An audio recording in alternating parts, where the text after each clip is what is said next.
Hey, Thomas, thanks for joining us today. As we're getting started, give us a little background on yourself. Oh gosh, that might be a long story, but the short of it is I'm a German immigrant, came over here back in the early 90s as an exchange student in the Southeast Alabama. I liked it so much that I decided to go to college in Auburn University, found my spouse, married, two kids, older teenagers, lived in Atlanta for a while after that in the telco, worked in the telco space. Moved back to Germany in 2010 to spend some time back in the homeland for about 4 years, and then moved back in 2014, and now live in Los Angeles. And I run my own IT services company here in the U.S. now for the past 7 years. And I got a curiosity question. It's kind of my own question. What's the difference between selling in Germany and in the US? Is there much difference? Yes, there, yes, there very much is. I mean, going back to Germany was quite interesting. I came to the U.S. as a teenager, so the German language that I remembered was sort of like the regular language, like people talk to each other under friends. But when I came back to Germany, the business language, so to speak, and especially in selling, was quite different. The methodology and the formality was quite strange. So even though I understood the language, so to speak, I always have to go back to a colleague of mine and say, okay, I kind of understood what everybody said, but what really went on, can you give me like the Cliffs Notes, the silver lining when we go on a meeting? So that was quite an interesting learning experience. And Germans don't like a lot of fluff, how That's what I've Americans heard. always say, it's the sizzle that sells the steak. There's no sizzle in Germany. They just want steak. So Just one steak. What's yeah. the hardest part in Germany? Is it getting the meeting or is it keeping the deal moving or cutting through? Um, I don't think it's necessarily getting a meeting. I mean, they're always very interested to hear what you have to say if there's something new.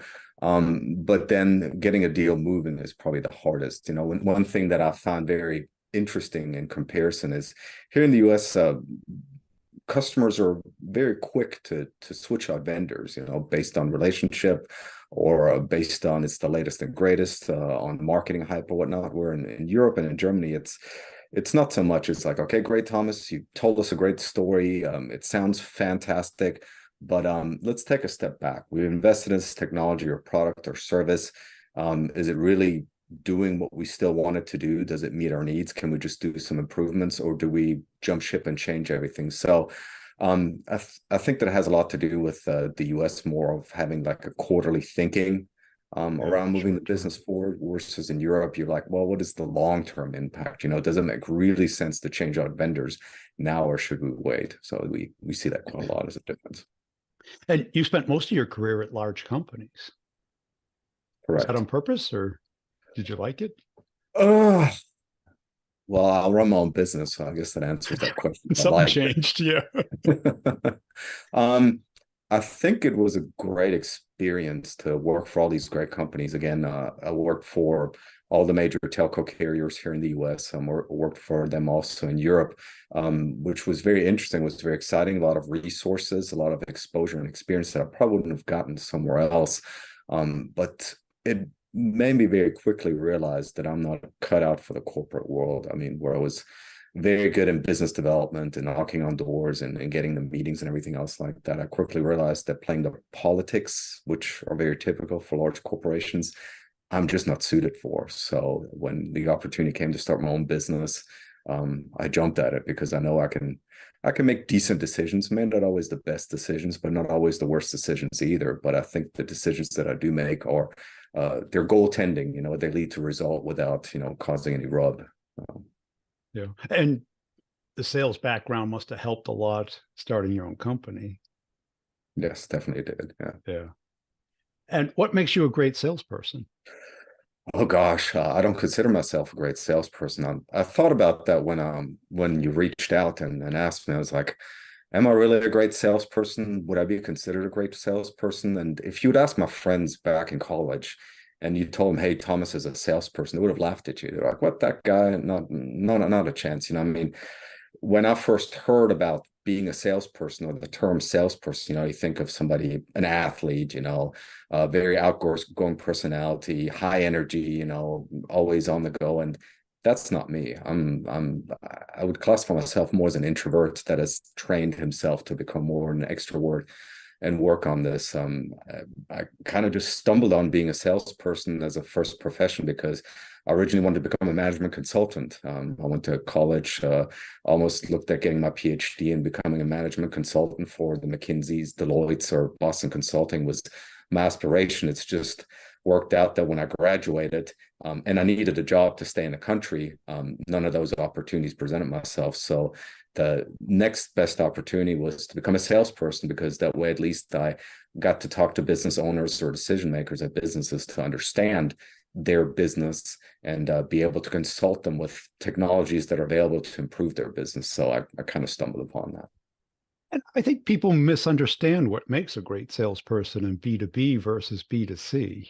Mm, Because in B2B, it is kind of the introvert, extrovert, kind of someone who pushes himself out of their shell. Because right. people, it's a long conversation. Mm, Certainly in your space, it's a long sales process, right? very much so, yeah. Yeah.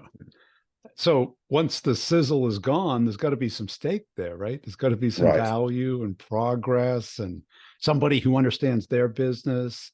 And you're in a hyper competitive space as well, right? Mm, very much so, yeah.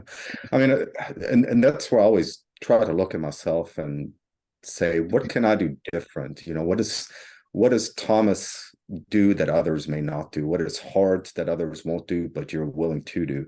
And I was in kind of a precarious situation where I had to sink or swim. You know, it was either stay in the country or have to go back home to Germany. So I had the motivation to pick up the phone, to make the calls, you know, to do the hard work, so to Yeah. speak. But I didn't have the polish that, you know, the prolific salesperson has either. So I read a lot of books, Zig Ziglar, Jeffrey Gitomer, and everything else, and I talked to every salesperson I could come across to understand their business.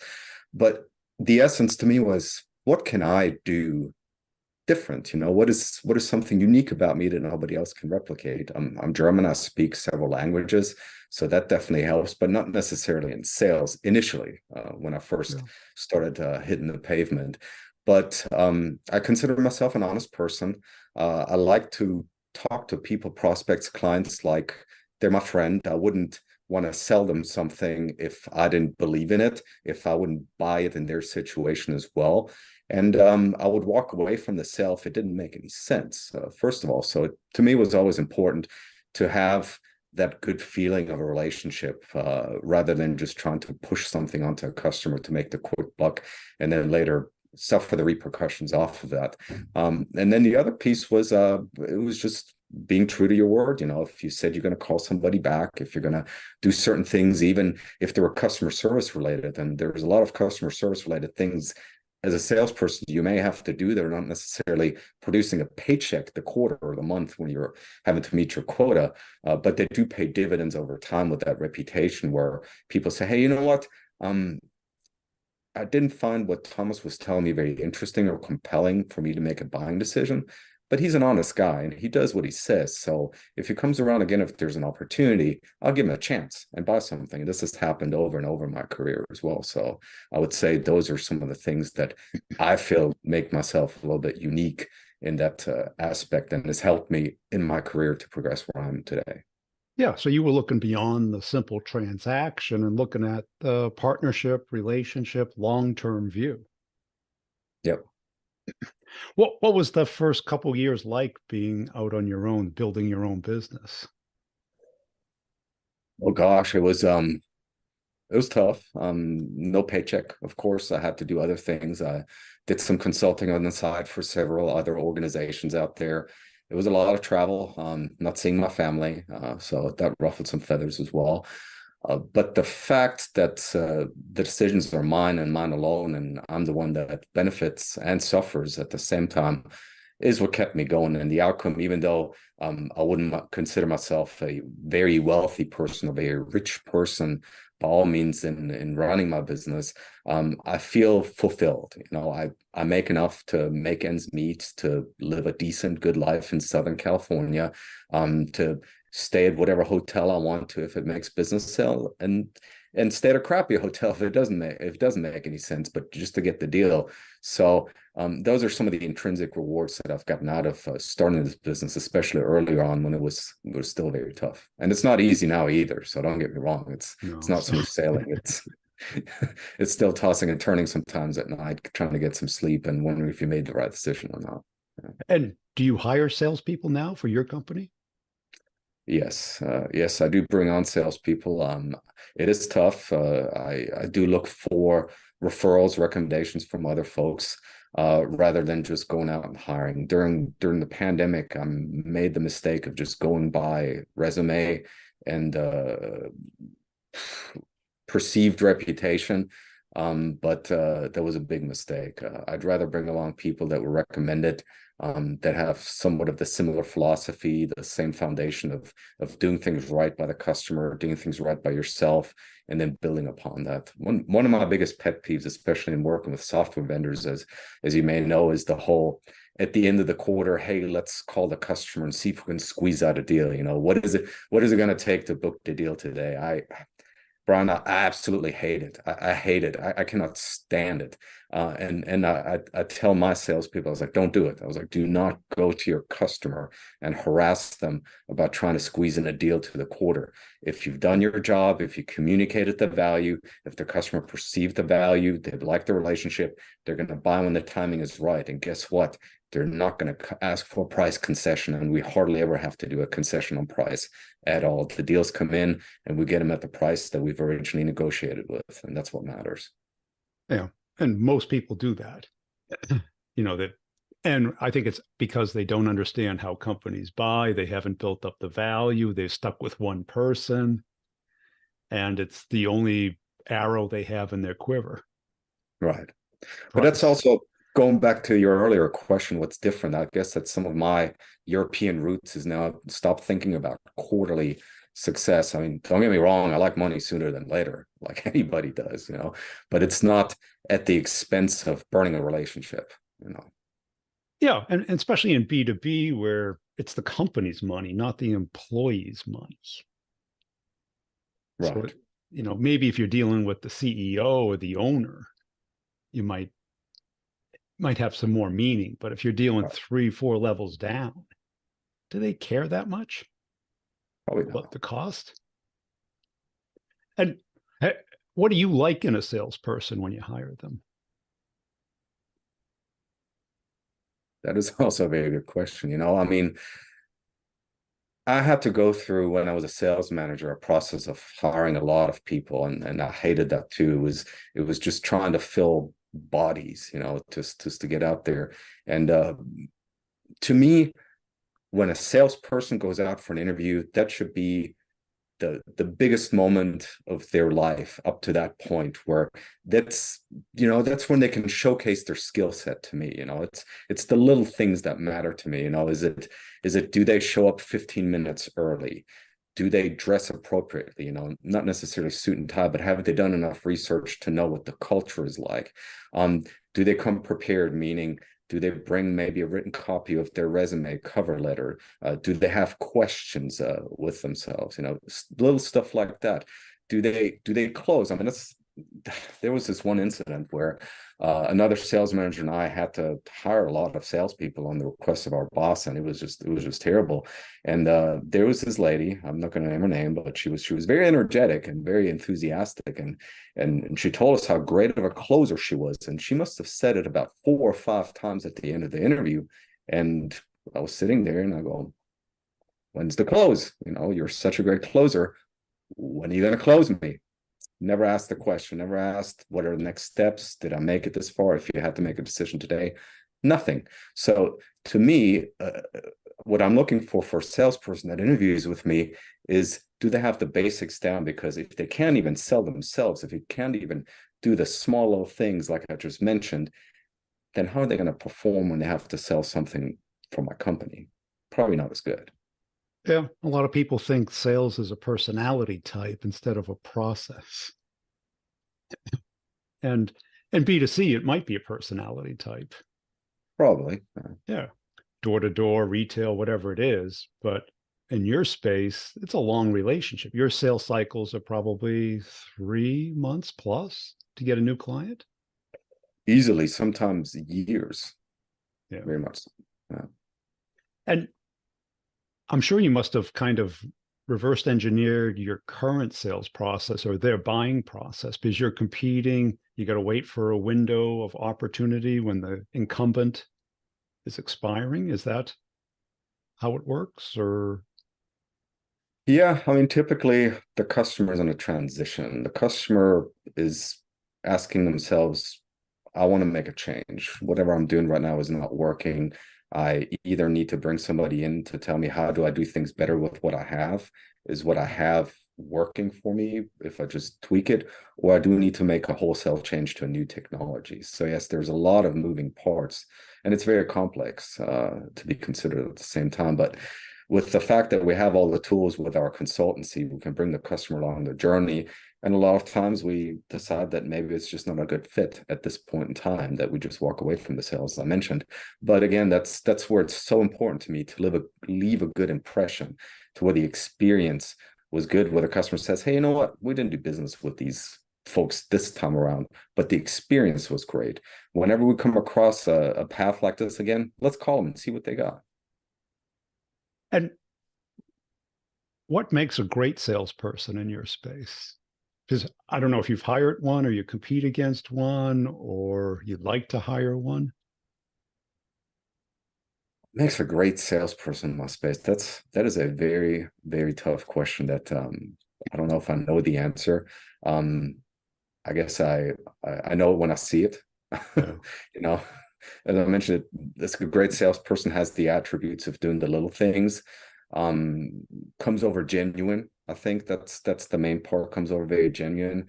Empathetic, but still goal driven at the same time. Empathetic to the point where they can relate to the customer's buying cycle, but also can nudge, not too aggressively, on there as well. That's what I would say. And a great salesperson to me would be able to be very relatable with stories.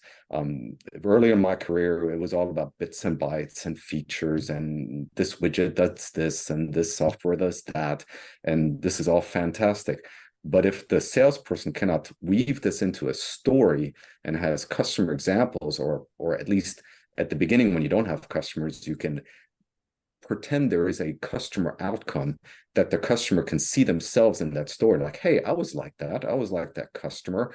I'm going for this journey, and I want to be at the end of that story too, just like that customer. So to me, those are some of the attributes a great salesperson should have, to being able to relay a story, to provide a good message that resonates with a lot of customers, that they can see themselves in that success story.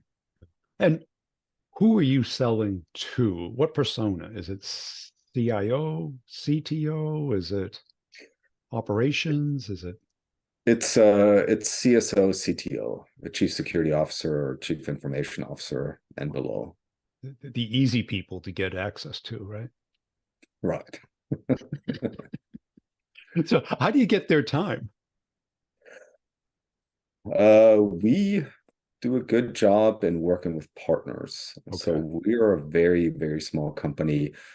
We have about 150 employees worldwide, very few sales. A lot of it is services, support, and consulting. So we leverage a lot of partners. We leverage a lot of the telcos that I mentioned. We leverage a lot of the software vendors that we have expertise in. And we leverage them to get access to the folks we need to talk to. A lot of times customers said, I've never heard of you. Who are you? But because, and that's the other part, and that's why it's so important to me and near and dear to my heart, is the reputation.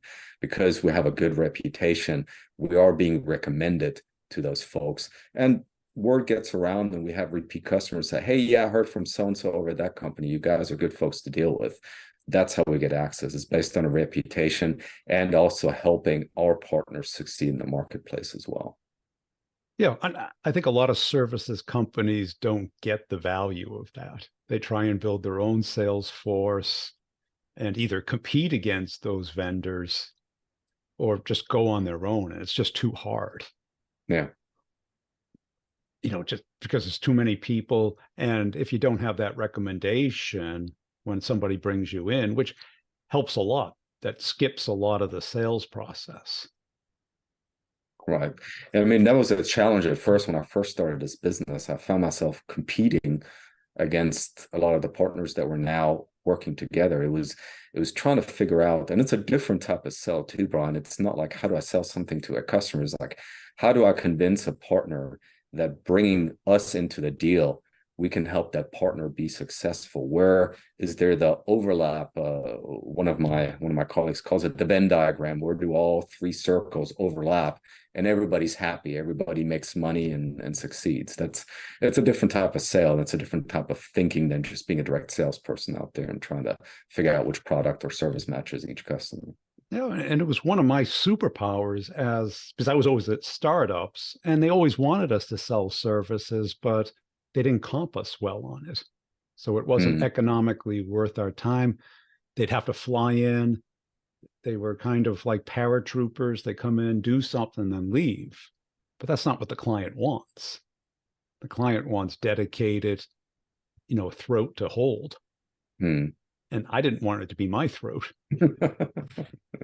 I would look for people like yourself who I could just pass it on to. And I knew that they would take care of the client. What was it like building up those relationships with the partner? It was very hard, very, very hard at first. And again, lots of meetings, lots of discussions, and again, trying to get a hold of the right people that would sponsor you. That was the other thing, is you have to figure out who am I meeting with, what is their title, what is their objective, how is what I have to offer going to help that person. So it was a long time. There are several of our partners that we've been working with to this day where we're not where we should be, but we're making headway, slow but sure. Same with some of the carriers that we're working with. It takes a long time, and the challenge also, as you know, is you've got a lot of turnover. Once you've developed a relationship with somebody, once you feel like you're on the right track with somebody, they move. They either leave the company, they go in another position, or something happens. A reorg is going on, difference in priority. That's the challenge, is constantly watching the bouncing ball. Where is it going? Who's next? Who do you need to build a relationship? So that's pretty tough. And let's say you have that great partner introductory meeting. How do you keep the ball moving with the client so that it isn't just a presentation and then a proposal, that it's a kind of a long conversation to get to a deal? How do you keep that conversation going? Well, that would depend on what the actual objective is of the customer. I mean, we do have some customers that just need us for an engagement. They have an immediate need, and we are actually the paratroopers that come in and then come out. The challenge is then, where do you position yourself as a vendor of long-term value? So what we like to do at the beginning of a meeting, if it's possible, is to paint the picture of who we actually are. A lot of times we're being brought in from a vendor or partner of that customer, say, hey, Thomas and his team, they can do this or they can do that. And the customer says, great, here's my problem. Go ahead and fix it. See you later. So it takes for us take a step back with the customer, say, hey, glad we're here. Appreciate the opportunity. Understand you asked us to fix this problem. But let me tell you a little bit about who we are. We have been around for a very long time. Here's what we do. Here's how we help our customers, and planting the seed that it's just not a one-time conversation, but there are multiple conversations that we have. So even though we come in and we fix the problem, or we come in and don't fix the problem for whatever reason, that the customer still remembers, hey, these guys can do this, or this company can do that. And then of course, constant follow-up. And that's one of the things that I think I've done a little bit more consistent in some of my fellow sales reps that I've been along, is staying on the customer. Hey, is this project still of interest? Hey, something has changed. Sending news articles, those little things to be on top of mind, not to become a pest, so to speak, and now being moved into the spam or junk mail folder, but always trying to see, hey, I thought about you. We talked about this. This might help you out. Always trying to add value, like a friend would, you know, hey, Right. Yeah, partner. I heard your mom's sick. I thought I might give you a call, might cook you a meal, you know, that type of approach for B2B. Hey, heard you guys are laying off some folks. Can we help? You know, can we help augment some of your resources, stuff like that? Yeah. And when you're dealing with your partners, what do you like to see in the salespeople there? Because I'm sure you've seen great and good and not so good. That's a loaded question. No one's listening. Um, what I like to see in the salespeople of the partners is they understand our business. You know, granted, they're under the gun, and I constantly have that conversation with them. Like, hey, I get it. You have a quota. You have a boss that's going to pitch you. I was like, and but you have to understand how our business works too. Is like we're the agnostic partner of your customer. You know, let us come close to your customer. Let us talk to your customer, and let us befriend your customer, because it's only going to help you. Your customer is going to tell us things they're not going to tell you. So those reps that understand that say, hey, I want Thomas and his crew to be in there. I know Thomas might represent my competition out there, but with the relationship that I have with EBF and Thomas, I know he's not going to screw me over on that. So I'm confident to let Thomas and his sales reps come to my customer, because at the end, it's only going to benefit me. I'm either going to know a lot faster if I have a deal or not. I'm going to get a deal a lot faster, or if I need to find out other ways to get in there, I can certainly do that. So sales reps that understand how partnerships work, I think are the ones that I'm gravitating to, versus the ones that say, hey, come in, fix this, now see you later. Don't talk to my customer, you know, only with me. That's what I was thinking. The not so good ones would be the control freaks that don't tell you anything before the meeting. They bring you in. They don't really tell you the client's name, and they want to control the conversation. right. No, don't get me wrong, Brian. I mean, there are tons of bad actors out there. There are tons of companies like ourselves that are looking to make a quick buck any way they can, and I get that. I've been on that side of the coin as well. Where I was a sales rep, I brought in a partner, and poof, it was gone. So I was out of the loop. So I understand. Yeah, but what I always noticed was when you brought a partner in and they were a real partner, they became your advocate internally there and a great source of intelligence, Right. because I think clients, they care about themselves and they don't share that much with salespeople, not the real juicy stuff that makes Right. the difference between big deals and medium deals. But when you brought the consultants in that was working on the problem, they kind of opened up, like a long-term eval or something, that you're almost part of the family there. Right. Yeah. If you look back at your sales career, what would you have changed, if anything? The short answer is nothing, because I feel like I'm at where I want to be, and somehow I made it here.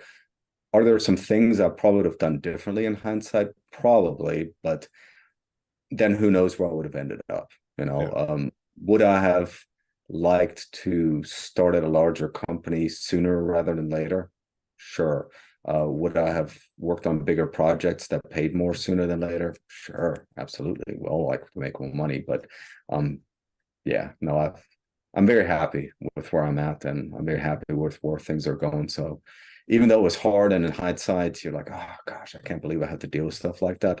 I mean, we are here because of the decisions that we made, and the decisions that we made at that point in time were probably the best decisions with all the information we had at that time. So uh, I don't like playing Monday morning quarterback Yeah. and second guessing myself too much. Cool. Hey, Thomas, appreciate your time today. Where can people go to connect and follow you?